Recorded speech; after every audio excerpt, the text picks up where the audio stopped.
하겠습니다. 하나님의 말씀은 누가복음 1장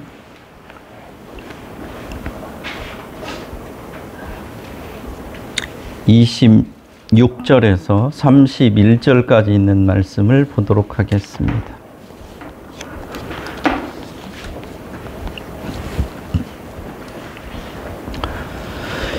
여섯째 달에 천사 가브리엘이 하나님의 보내심을 받아 갈릴리 나사렛이란 동네에 가서 다윗의 자손 요셉이라 하는 사람과 약혼한 처녀에게 이르니 그 처녀의 이름은 마리아라. 그에게 들어가 이르되 은혜를 받은 자여 평안할지어다. 주께서 너와 함께 하시도다 하니 처녀가 그 말을 듣고 놀라 이런 인사가 어찌함인가 생각하매 천사가 이르되 마리아여 무서워하지 말라. 내가 하나님께 은혜를 입었느니라. 보라 내가 잉태하여 아들을 낳으리니 그 이름을 예수라 하라. 아멘.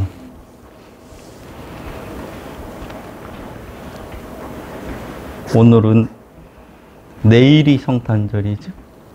그렇죠? 근데 서양 쪽에 있는 문화권들은 추수감사절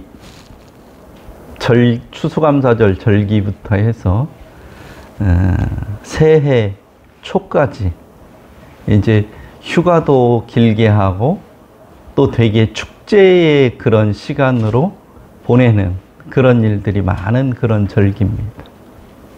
특별히 이 성탄절은 교회를 다니는 사람들도 좋아하지만 교회를 안 다니는 사람들도 되게 좋아하는 그런 절기이기도 합니다. 근데 조금 성경하고는 이 성탄절 절기라고 하는 것이 조금 다릅니다. 현대의 사람들이 생각하고 있는 이 성탄절하고는. 크리스마스라는 말, 이 말은 그리스도와 마스라고 하는 두 단어가 합해져서 된 말입니다. 그리스도, 메시아라는 말이죠. 기름 부음을 받은 자. 또 마스라고 하는 말은 미사라고 하는 말이에요. 제사, 이런 우리식 이제 우리 개혁교회식으로 말하면 예배 이렇게 얘기할 수 있겠죠.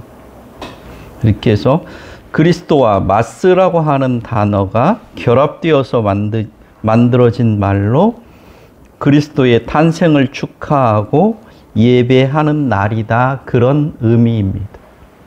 그런데 예수를 믿지 않는 사람에게는 그리스도에게 예배하는 날이 아니라 자기의 욕망을 채우고 즐기는 그러한 날이죠. 한국어로는 성탄절, 프랑스어로는 노엘, 독일어로는 바이나흐텐 이렇게 부르는 말이에요. 그래서 12월 24일부터 1월 6일까지 그리스도의 탄생을 축하하는 절기입니다.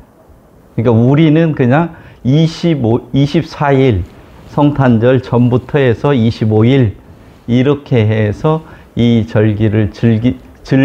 절기를 맞이하지만 대부분의 서구에 있는 이런 문화권에서는 12월 24일부터 해서 1월 6일까지 약 2주 정도를 이 그리스도의 탄생을 축하하는 절기로 이렇게 지내고 있는 것이 그들의 문화입니다. 그런데 이 크리스마스를 또 전혀 기념하지 않는 그런 교회들도 있어요. 그 이유가 있죠. 왜냐하면 12월 25일 날 예수님이 탄생했다고 하는 역사적인 근거가 있지를 않아요. 며칠인지 몰라요. 실제는. 그렇기 때문에 자칭 하나님이라고 하는 하나님의 교회, 이 사람들은 성탄절을 지키지를 않습니다. 성탄절 절기를 지키지 않아요.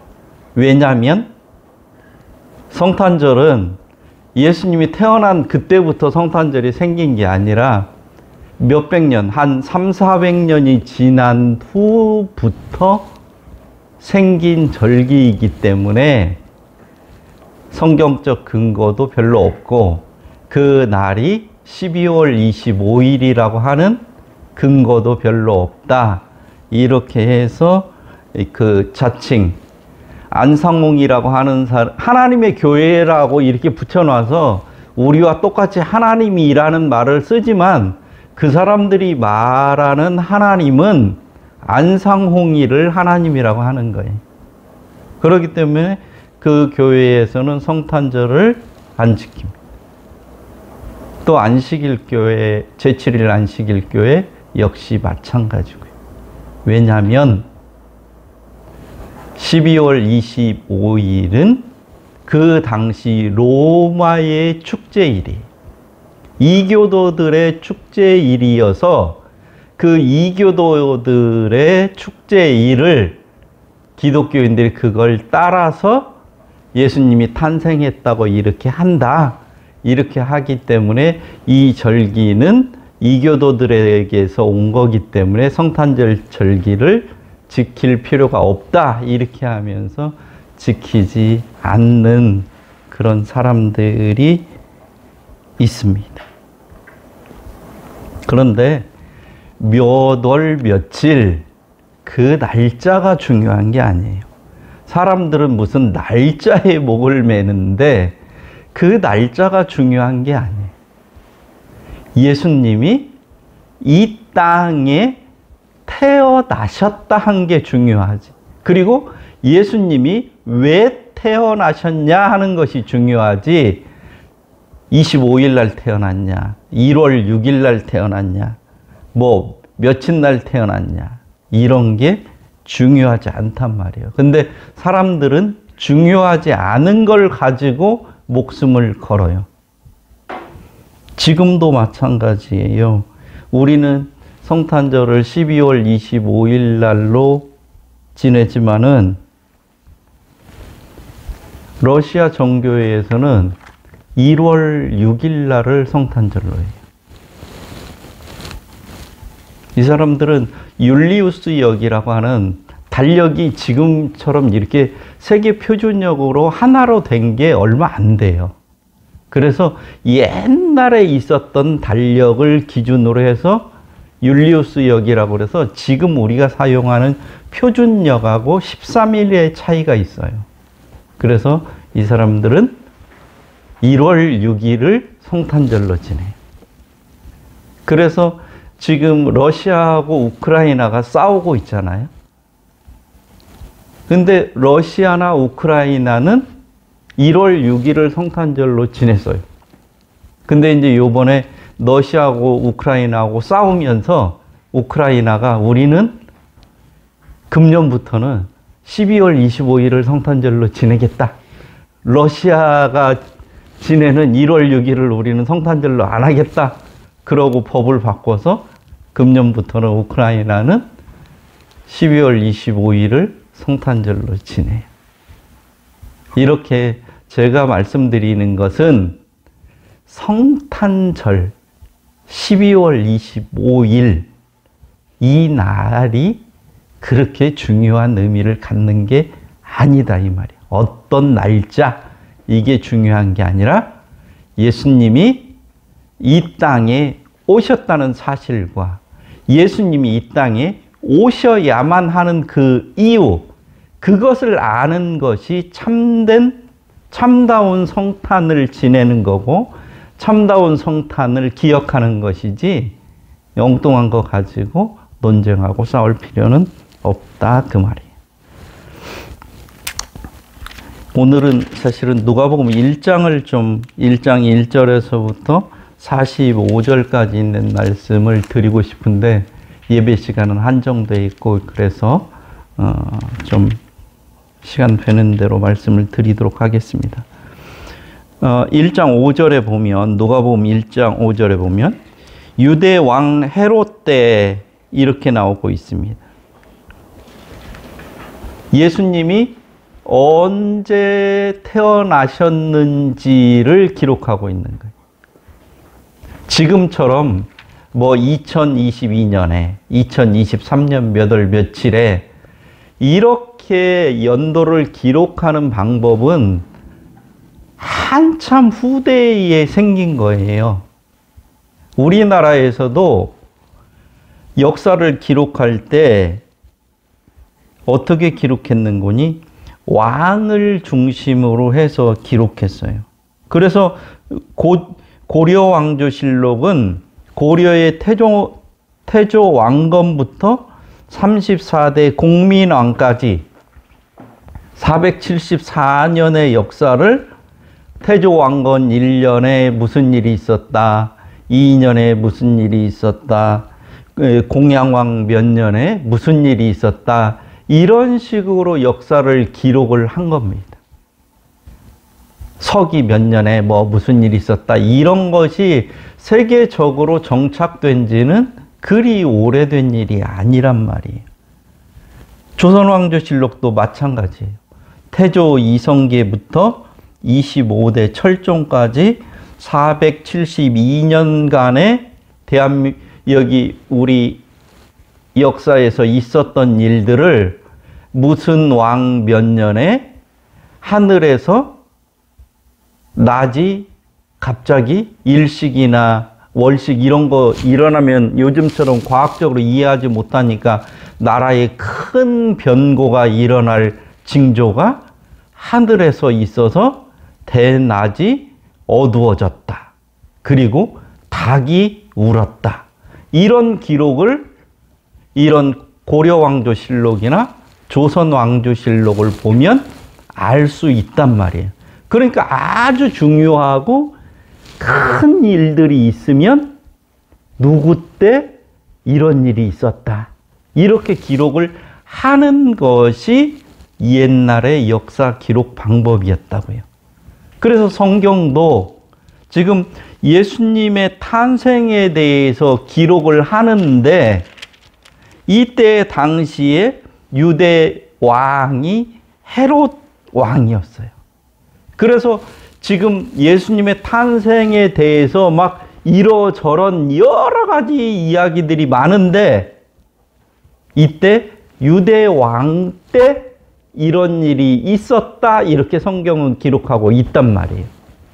그래서 이 기록이 지금 역사적인 사실이라고 하는 것을 성경이 이야기하고 있단 말이에요. 유대 왕 헤롯 때 아비의 반열에 제사장 한 사람이 있었으니 이름은 사가랴요. 그의 아내는 아론의 자손이니 이름이 엘리사벳이라. 이렇게 하면서 실제 그 당시에 있었던 일들에 대해서 또 그 당시에 있었던 여러 가지 전통적인 방법들에 대해서 지금 성경에서 언급하고 있단 말이에요.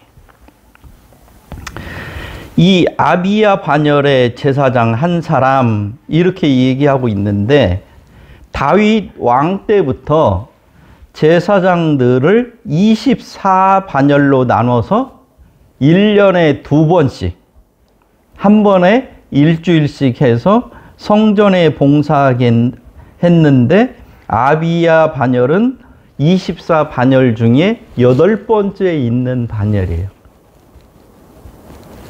그러니까 제사장들이 되게 많이 있잖아요.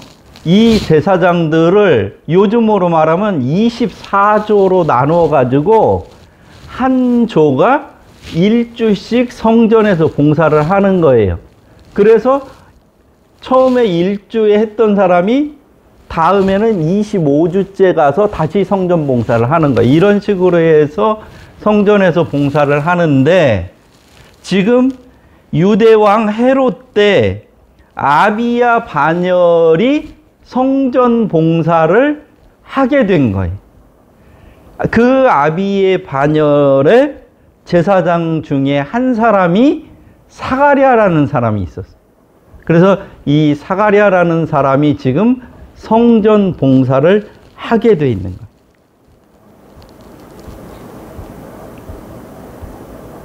근데 이 제사장 사가랴는 자식이 없어요. 정말로 존경받는 제사장이고 그의 아내 엘리사벳도 하나님 앞에 의인이라고 칭할 만큼 모든 사람들에게 모범이 되고 존경을 받을 만한 이런 사람인데 이 사람에게 딱 한 가지 부족한 게 뭔 거니? 이 두 사람 사이에 자녀가 없는 거예요.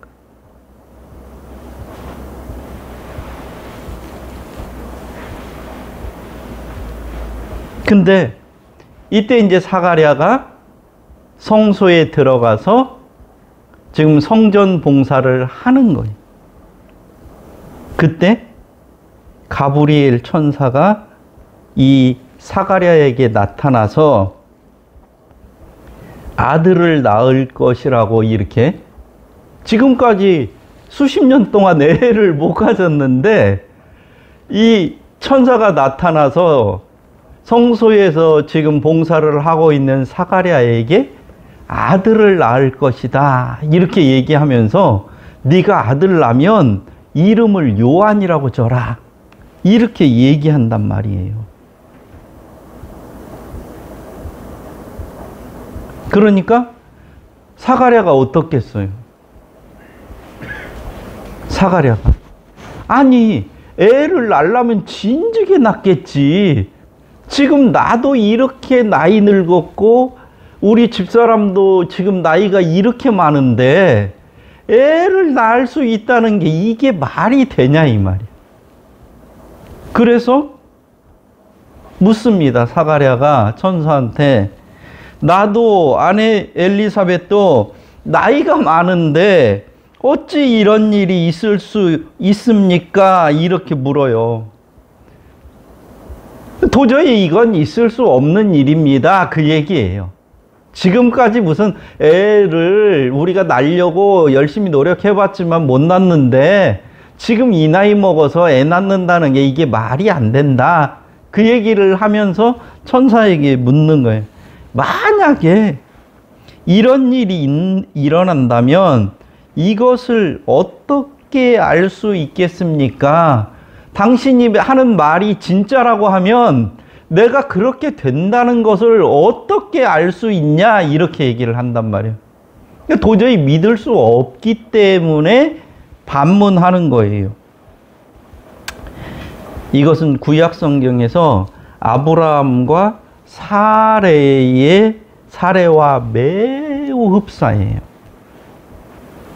창세기 15장에서도 하나님이 아브라함에게 너에게 자식을 주겠다 이렇게 하니까 아브라함이 뭔 거니? 아이고 지금까지 이 나이 먹더라고 내가 자식이 없었는데 무슨 말씀을 하십니까?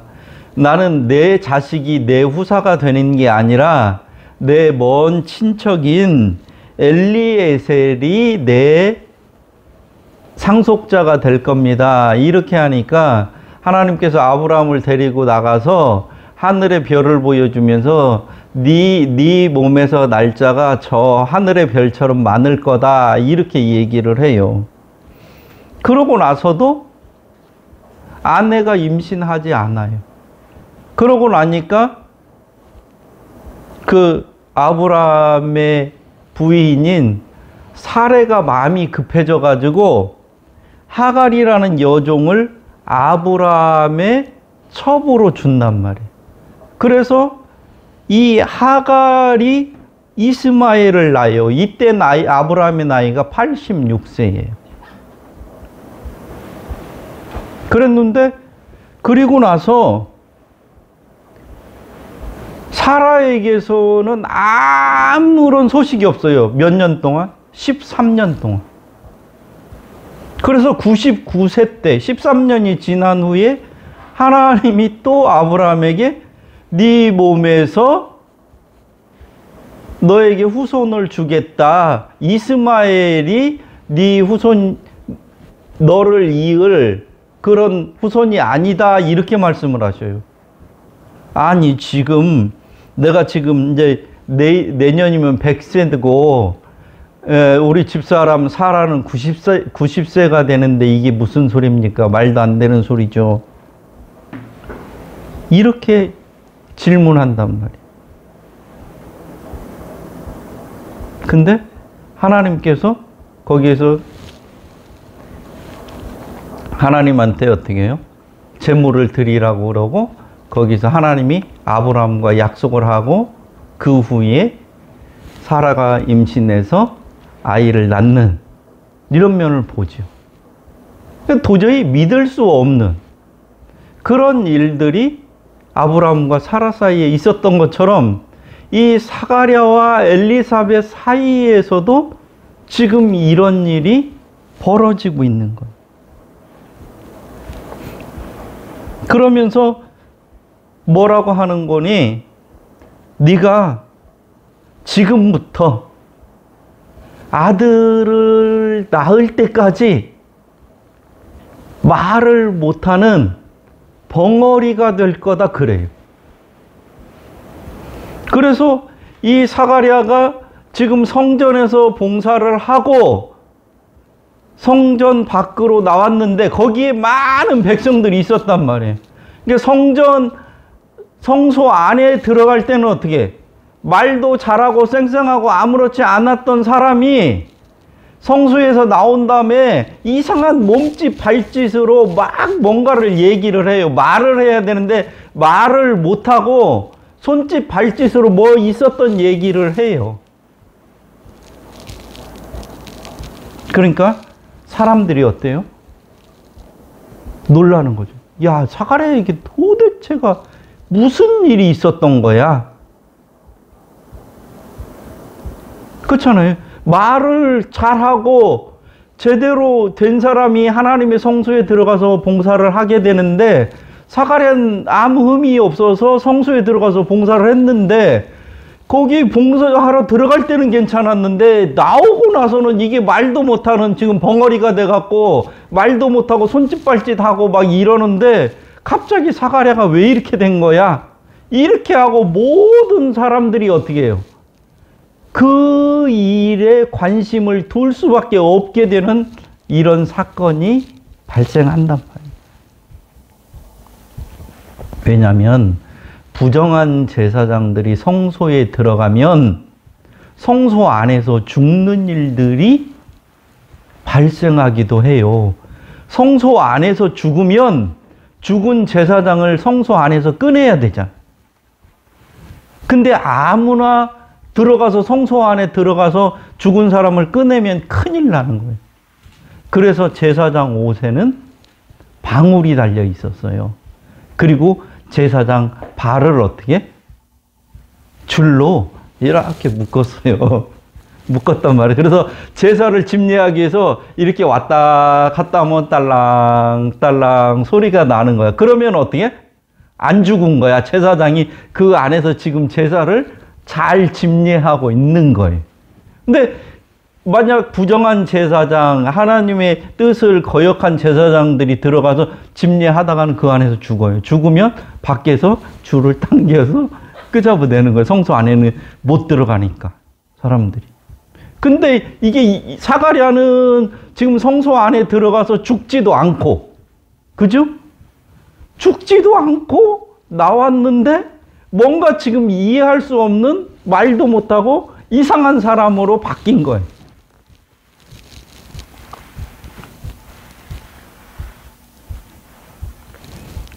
그래서 모든 사람들이 야, 이게 도대체 웬일이냐?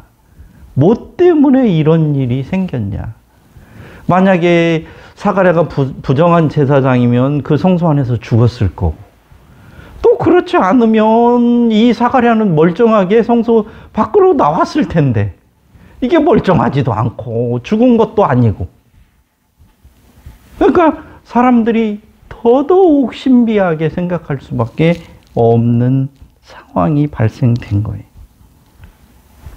그리고 나서 24절로 가면, 그래서 사가랴가 이제 그 직무의 날이 다 되매 집으로 돌아갔어요. 그리고 24절 보면 이후에 그의 아내 엘리사벳이 잉태하고 5달 동안 숨어 있으며 이르되 주께서 나를 돌보시는 날에 사람들 앞에서 내 부끄러움을 없게 하시려고 이렇게 행하심이라 하더라. 그러고 사가랴가 집에 돌아온 후에 어떻게 해요? 돌아와서 엘리사벳이 임신을 하게 된단 말이에요. 그러니까 이제 나이 많이 먹어서 임신하니까 어때요? 부끄럽잖아. 그죠? 할머니인데 지금 임신을 했어요. 그러니까 부끄러우니까 어떻게 해? 밖에 못 돌아다니는 거야. 그래서 주께서 나를 돌보시는 날에 사람들 앞에서 부끄러움을 없게 하시려고 이렇게 행하심이라. 그래서 5달 동안 엘리사벳이 집에서 숨어 있어요. 사람들 앞에 안 나타나고. 그러고 나서 오늘 봉독한 26절입니다. 6째 달에 천사 가브리엘이 하나님의 보내심을 받아 갈릴리 나사렛이라는 동네에 가게 됩니다. 엘리사벳이 이제 임신 6개월째 되는 몰래 지금 집에서 숨어서 지내고 있는 거예요. 사람들의 눈을 피해서. 근데 엘리사벳이 임신하게 된 건 어떻게 해요? 하나님께서 네가 아들을 낳을 거다.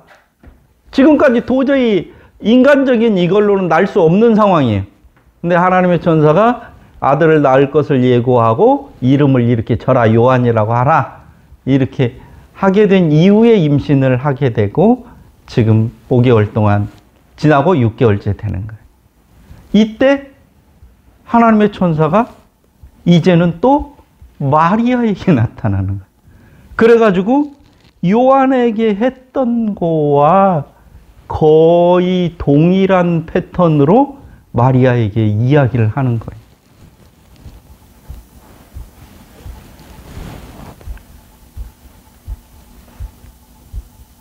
자,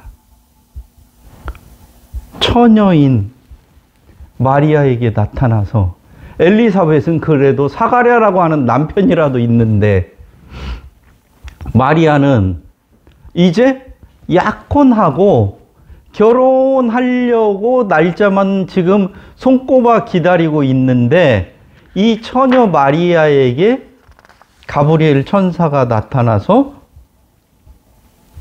네가 아들을 임신하게 될 거고 아들을 낳으면 이름을 예수라고 하라. 이렇게 한단 말이에요. 이 상황을 생각해 보세요. 지금 결혼하려고 약혼했어. 그래서 이제 1년 후나 2년 후면은 이제 나는 결혼을 할 거야. 그 사람에게 시집 가서 그 사람의 애를 낳고 이렇게 살 사람이야. 나는 남자라고 하는 것은 몰라. 남자하고 잠자리를 해본 적이 없는 처녀야. 근데 그 처녀에게 네가 임신할 거다 이 얘기를 하면 어떨 것 같아요? 사람들이 펄쩍펄쩍 뛸 수밖에 없지. 그 마리아 입장에서 무슨 말도 안 되는 소리. 내가 지금 남자하고 잠자리를 한 적도 없고 나는 지금 결혼하려고 지금 꿈에 부풀어 있는데 말도 안 되는 그런 소리를 하는 거예요. 그러니까 마리아가 펄쩍펄쩍 뛰죠. 그러면서 34절 보면 나는 사내를 알지 못하는 사람인데 이게 무슨 말이냐. 어찌 이런 일이 있을 수 있다는 말이냐. 그러면서 진짜 막 펄쩍펄쩍 뛰는 거예요. 내가 요셉과 결혼하기로 한 사람, 정혼한 사람이라고 지금 나를 놀리는 거냐?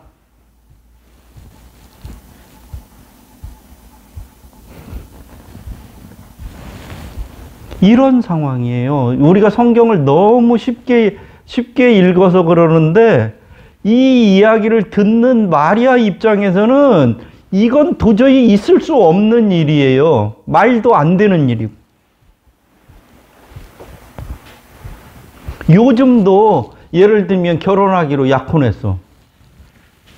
그랬는데 약혼자와 잠자리를 하지도 않았는데 자기와 결혼할 사람이 임신해갖고 배가 자꾸 불러온다고 그래봐요. 어떻게 되겠어요, 요즘도? 당장 파혼이죠, 요즘도. 그렇잖아요? 근데 2000년 전으로 생각해보라. 이 당시에는 이런 상황이 만약 있었다고 하면 파혼뿐만 아니라 사형에 처하게 되어 있습니다. 신명기 22장 13절부터 이 순결에 관한 법이 있거든요. 그러니까 결혼하기로 약혼한 다음에 약혼자 외에 다른 사람과 바람을 피워서 임신을 하게 되면 바람을 같이 핀 그 남자와 그 여자 둘 딸을 죽이도록 돼 있다고. 그러니까 지금 결혼하려고 꿈에 부풀어 있는 이 마리아에게 이건 청천벽력과도 같은 그런 얘기예요. 있을 수 없는 얘기예요.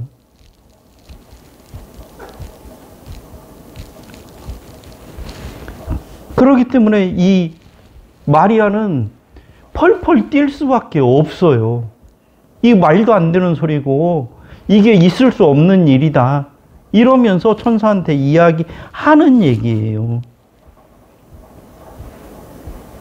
천사가 아무리 좋은 얘기를 하더라도 34절에 보면 마리아가 천사에게 말하되 나는 남자를 알지 못하니 어찌 이 일이 있으리이까? 그렇잖아요. 이러면서 이 처녀인 마리아는 펄펄 뛰는 거야. 있을 수 없는 일이다. 이건 말도 안 되는 일이다. 사람의 법에도 맞지 않고 하나님의 율법에도 맞지 않는 일이라고 하는 거예요. 근데 35절에 보면 천사가 대답하여 이르되 성령이 내게 임하고 지극히 높으신 이의 능력이 너를 덮으리니 뭐 이러면서 천사는 그냥 마리아의 반응에 별로 그렇게 심각한 반응을 안 해요. 전혀 동요하지 않고 그냥 자기 할 얘기를 해요. 천사는. 이 얼마나 난처하고 황당하고 말이 안 되는 이야기냐 이 말이에요. 우리 여자 성도님들 이런 상황이면 받아들일 수 있겠어요, 이걸? 이 상황을 받아들일 수 있냐고요? 여자 성도님들 말고 남자 성도님들은 자기 딸이 만약 이런 상황이 됐다고 그러면 이걸 받아들일 수 있겠냐고요? 이해할 수 있겠냐고.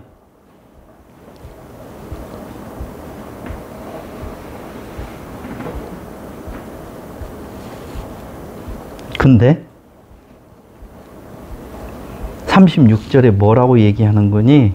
천사가 보라, 내 친족 엘리사벳도 늙어서 아들을 배었느니라.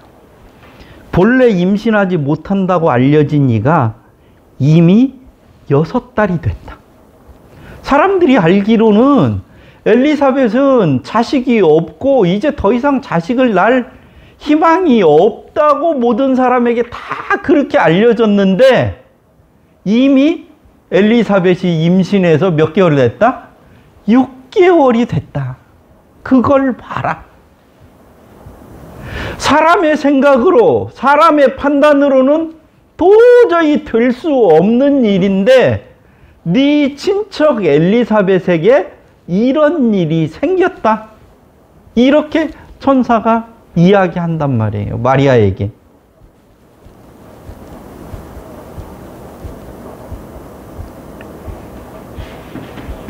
이 말은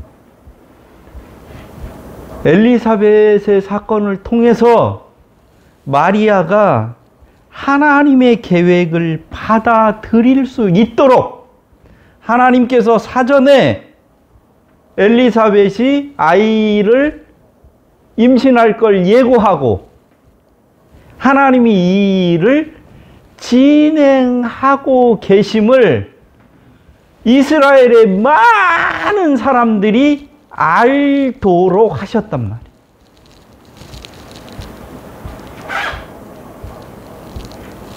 그래서 가브리엘 천사는 이 하나님의 계획이나 하나님의 작정, 하나님의 뜻은 반드시 이루어진다고 이야기를 해요. 그래서 37절에 대저 하나님의 모든 말씀은 능하지 못하심이 없느니라. 봐라. 엘리사벳이 원래 자식이 없었는데 지금 임신되어서 지금 이미 6개월이 지났다. 하나님은 하나님이 하시려고 하시는 이 계획, 하나님의 뜻은 변함없이 반드시 하나님께서 이루신다. 그러니 너에게 지금 하나님께서 하시려고 하는 이 계획 또한 어떻게 된다? 이루어질 수밖에 없다. 이렇게 얘기하는 거예요. 그래서 자신의 판단이나 생각으로는 얼토당토하는 일이고 불가능한 일이지만 하나님의 뜻이라면 주의 말씀대로 내게 이루어지기를 원합니다. 라고 마리아가 응답하게 되는 거예요. 마리아가 믿음이 좋아서 자기가 죽기를 각오하고 이렇게 하고 하나님 나한테 그렇게 해주세요.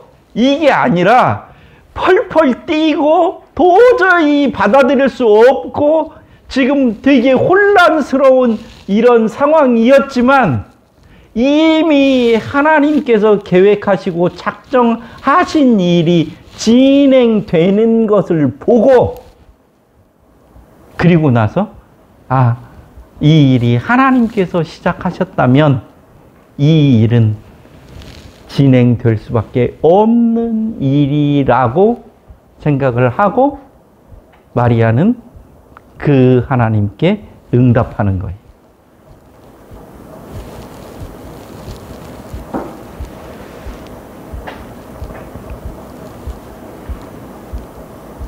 예수님의 탄생은 인간의 몸을 입고 이 땅에 태어나심은 인간들의 생각이나 상상을 초월한 하나님의 신비고 능력입니다. 예수님을 잉태한 마리아조차도 받아들일 수 없었던 사건이에요. 이 황당하고 당혹스러운 경험을 한 마리아는 천사의 말을 다시 한번 확인해 보고 싶어서 사가랴의 집으로 갑니다. 천사의 말에 하나님의 뜻이라면 어쩔 수 없죠. 그렇게 해야죠. 이렇게 대답은 했지만 정말로 엘리사벳이 임신을 했나? 이것을 다시 한번 확인하기 위해서 40절을 보면은 사가랴의 이때에 마리아가 일어나 빨리 산골로 가서 유대의 한 동네에 이르러 이제 빨리 확인하고 싶어요. 진짜 이 천사의 말처럼 지금 엘리사벳이 임신한 지가 6개월이 됐는지 이걸 확인하려고 마리아가 일어나서 빨리 산골로 가서 지금 사가랴의 집에 들어가서 엘리사벳에게 물어요. 안녕하셨어요? 평안하게 잘 지내셨습니까? 이렇게 얘기하니까 엘리사벳이 마리아의 이야기, 무난함을 듣고 이야기합니다. 엘리사벳이 성령의 충만함을 받아서 이야기해요. 뭐라고 얘기했냐? 여자 중에 네가 복이 있다. 내 태중의 아이도 복이 있다. 그리고 너는 예수님의 어머니인데 나한테 이렇게 문안 오는 일이 어쩐 일이냐? 지금 엘리사벳은 마리아가 천사를 만났는지 뭐 했는지도 알아요, 몰라요? 모르는 상황이에요. 근데 6개월, 지금 자기는 임신해서 6개월 돼서 집에 있는데 마리아가 지금 자기 집을 찾아왔단 말이에요. 그 마리아를 보고 엘리사벳이 지금 그렇게 얘기하는 거야. 너는 여인 중에 복받은 자고 네 태중에 있는 아이는 어떻게? 복이 있다. 그러면서 내 주의 어머니가 내게 나아오니 어찌 된 일인가? 이렇게 이야기한다. 마리아가 지금 천사의 말을 듣고 이걸 확인하기 위해 지금 엘리사벳에게 왔는데 엘리사벳은 지금 마리아에게 무슨 일도 있었는지도 모르는데 지금 이 이야기를 하고 있다. 자, 엘리사벳이 임신하지 못하는 늙은 여인이 임신해서 6개월이 되었고 지금 자기가 엘리사벳을 찾아갔는데 이 엘리사벳이 어떻게?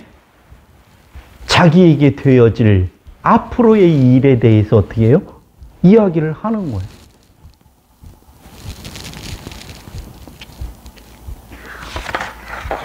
이 이야기를 들으면서 마리아는 어떻게 됐을까요? 아, 이 일이 하나님이 작정하신 일이구나. 엘리사벳에게도 이렇게 하나님이 개입하셔서 하셨고 나에게도 지금 천사가 와서 한 이야기가 그대로 되어지겠구나 하고 알게 돼요. 그리고 마리아가 집으로 바로 돌아가는 게 아니라 이 엘리사벳하고 어떻게 해요? 함께 살아요, 그 집에서.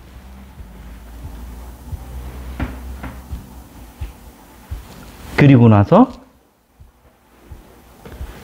그래서 이제 마리아는 하나님의 뜻대로 되어질 거라고 하는 것을 확신해서 46절에서 56절까지 마리아의 찬송이 나오고 57절에서 66절에는 세례 요한이 태어나고 세례 요한의 이름을 짓는 게 60절에서 63절까지 나오고 그리고 세례 요한이라고 이름을 짓자 그동안 벙어리가 되었던 사가랴의 입이 열리고 혀가 풀리면서 하나님을 찬송하는 내용이 64절에 이어져요. 이게 누가복음 1장의 내용이에요. 이렇게 하나님은 도저히 인간들로서 상상할 수 없고 이해할 수 없고 받아들일 수 없는 예수 그리스도의 탄생을 인간들이 믿고 받아들일 수 있도록 먼저 어떻게 준비하신 게 세례 요한이랍니다. 세례 요한을 통해서 하나님의 능력이 어떤지, 하나님의 계획이, 하나님께서 계획하시면 어떻게 되어지는지를 모든 사람들에게 미리 알게 하신 후에, 그래서 인간의 이 상상이나 이런 걸 초월하는 그런 일들이 벌어짐에도 불구하고 사람들이 어떻게 해요? 그것을 받아들이고 믿을 수밖에 없도록 만드신 다음에 예수님을 보내주셨다. 왜? 예수님만 그냥 탄생하셨으면 사람들이 도저히 이거 믿을 수가 없어요.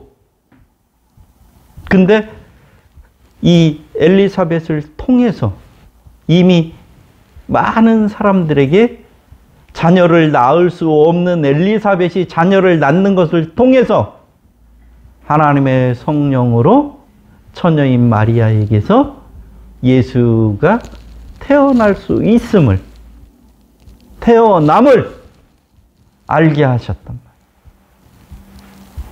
그래서 예수가 태어나면 이름을 뭐라고 하라? 예수라고 하라.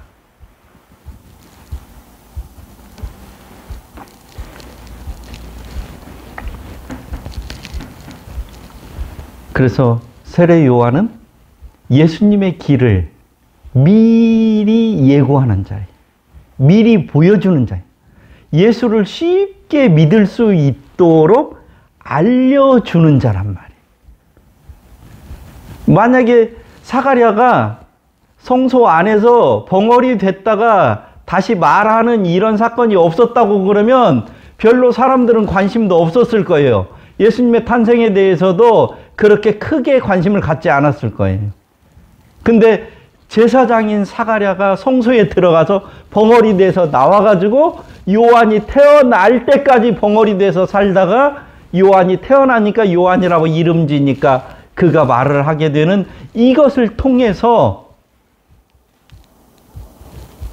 많은 사람들이 하나님이 하시는 기이한 일들을 보게 되었단 말이에요. 성탄절은 예수님의 탄생을 기념하기 위해 인간이 정한 절기예요. 성탄의 주인공인 예수를 이 땅에 보내신 분은 하나님이시며 예수를 이 땅에 보낸 것은 우리를 구원하기 위함이에요. 하나님의 치밀한 계획과 준비와 역사가 없었다면 예수의 탄생도 우리의 구원도 있을 수가 없습니다. 죄인인 인간을 불쌍히 여기시고 사랑하셔서 인간 가운데 하나님의 사랑을 펼치시고 그것을 깨달아 알도록 하신 분이 하나님이에요. 인간 스스로가 이 하나님의 신비를 알 수는 없어요. 우리가 이 예수를 믿도록 하는 것, 이것도 하나님이 하시는 일이에요. 성탄절 그 날이 중요한 것이 아니라 예수님이 왜 인간의 모습을 입고 이 땅에 오셨는지가 중요합니다. 하나님은 인간을 구원하기 위해 창세로부터 계획하시고 그것을 차근차근 시행하심으로 우리에게 은혜를 베푸셨다는 것이 이 성탄절의 의미입니다. 우리의 구원을 위해서 구원자 예수를 이 땅에 보내심을 인간들로 하여금 알게 해 준 날, 그날이 성탄절입니다. 이 성탄절을 통해서 하나님께서 우리를 구원하기 위해서 얼마나 애쓰시고 힘쓰시고 미련한 우리들에게, 잘 믿지 못하는 우리들에게 하나님을 믿도록 하나님께서는 얼마나 치밀한 계획을 세우셔서 이 일을 해오셨는지를 깨닫는 것이, 그것을 믿는 것이 하나님의 은혜입니다. 다 같이 기도하도록 하겠습니다. 하나님 아버지, 예수님의 어머니인 마리아조차도 하나님의 놀라운 계획을 제대로 알기 전까지, 그것을 깨닫기 전까지는 도저히 하나님의 크신 은혜를 받아들일 수 없었습니다. 이해할 수 없었습니다. 그렇지만 하나님의 놀라운 계획과 하나님의 놀라운 역사 앞에서 하나님께서 어떻게 일하심을 알고 난 이후부터 자기를 통해서 하나님의 뜻이 펼쳐지는 것이 얼마나 영광스러운 일인지를 깨닫고 천한 놈이지만 하나님의 종으로 사용됨을 즐겁고 기쁘게 여겼던 것처럼 이 땅에 살고 있는 우리 모두가 우리들을 통해서 이 땅에 하나님의 복음이 전해지고 예수 그리스도의 구원의 역사가 펼쳐지기를 원하심을 기억하고 그 일에 수종들 수 있게 됨을 감사하게 여기는 우리 모두가 될 수 있도록 주께서 함께하여 주옵소서.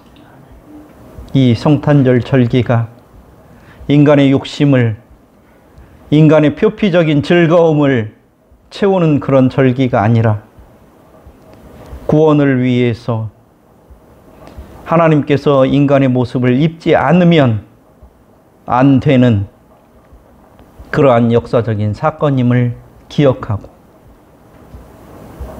하나님께 늘 감사하며 기뻐하며 영광을 돌려드리는 절기가 될 수 있도록 주께서 은혜를 베풀어 주옵소서. 예수님의 이름으로 기도드립니다. 아멘.